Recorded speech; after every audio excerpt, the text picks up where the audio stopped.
আপনারা আর কয়েক মিনিট একটু কথা শুনেন, আমি বলি, আর কয়েকটা মিনিট একটু ধৈর্য ধরে শুনেন। হ্যাঁ, কারণ এখানে সম্রাট ভাই আছেন, তারা ক্ষতিগ্রস্ত মানুষ, তারা যে কোনো ভাবে সব জায়গায় আমাদের ডাকা, আমাদের সব টিম রেডি আছে। আমাদের 70 থেকে 80% আমাদের টিম যারা আছে সবাই আছে।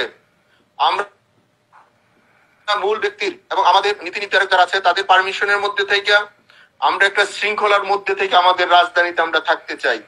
আমাদের কথা স্পষ্ট, যে রাজধানীতে আমাদের মানুষ শান্তিপূর্ণভাবে দিনে ঘুরতে পারবে না, চলতে পারবে না, সেই রাজধানীর মানুষ রাতে ঘুমাতে পারবে না।